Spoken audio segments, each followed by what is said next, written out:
بسم اللہ الرحمن الرحیم۔ ایک بڑا ہی زبردست، دلیر اور نامی گرامی پہلوان تھا۔ اس کا ریکارڈ تھا کہ اسے کبھی کسی نے نہیں گرایا تھا۔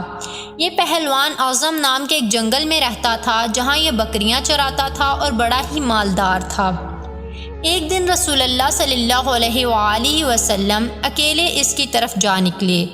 رکانہ نے جب رسول اللہ صلی اللہ علیہ وآلہ وسلم کو دیکھا تو آپ صلی اللہ علیہ وآلہ وسلم کے پاس آ کر کہنے لگا، اے محمد، تو وہی ہے جو ہمارے خداؤں لات اور عزیٰ کی توہین اور تحقیر کرتا ہے اور اپنے خدا کی بڑائی بیان کرتا ہے۔ اگر میرا تجھ سے تعلق رحمی نہ ہوتا تو آج میں تجھے مار ڈالتا۔ اور کہنے لگا کہ میرے ساتھ کشتی کرو، تو اپنے خدا کو پکار، میں اپنے خداؤں لات اور عزیٰ کو پکارتا ہوں، دیکھیں تمہارے خدا میں کتنی طاقت ہے۔ رسول اللہ صلی اللہ علیہ وآلہ وسلم نے فرمایا، رکانہ اگر کشتی ہی کرنا ہے تو چل، میں تیار ہوں۔ رکانہ یہ جواب سن کر پہلے تو بڑا حیران ہوا اور پھر بڑے تکبر کے ساتھ مقابلے میں آ کھڑا ہوا۔ رسول اللہ صلی اللہ علیہ وآلہ وسلم نے پہلی ہی جھپٹ میں اسے گرا لیا اور اس کے سینے پر بیٹھ گئے۔ رکانہ عمر میں پہلی مرتبہ گر کر بڑا شرمندہ ہوا اور حیران بھی ہوا اور بولا، اے محمد صلی اللہ علیہ وآلہ وسلم، میرے سینے سے اٹھ کھڑے ہو، میرے خداؤں لات اور عزیٰ نے میری طرف دھیان نہیں دیا، ایک بار اور موقع دو اور آؤ دوسری مرتبہ کشتی لڑیں۔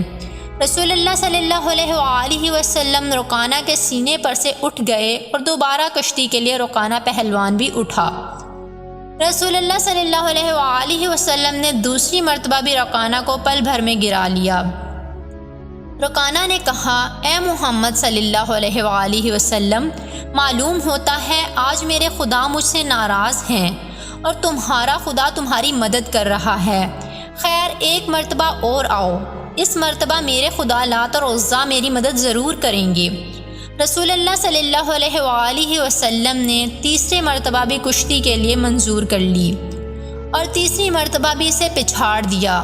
اب تو رکانہ پہلوان بڑا ہی شرمندہ ہوا اور کہنے لگا، اے محمد، میری ان بکریوں میں سے جتنی چاہو بکریاں لے لو۔ رسول اللہ صلی اللہ علیہ وآلہ وسلم نے فرمایا، رکانہ، مجھے تمہارے مال کی ضرورت نہیں، ہاں اگر تم مسلمان ہو جاؤ تو جہنم کی آگ سے بچ جاؤ گے۔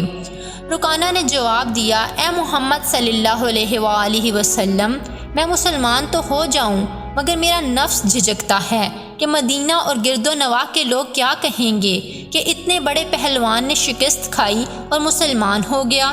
رسول اللہ صلی اللہ علیہ وآلہ وسلم نے فرمایا، تو تیرا مال تجھی کو مبارک ہو۔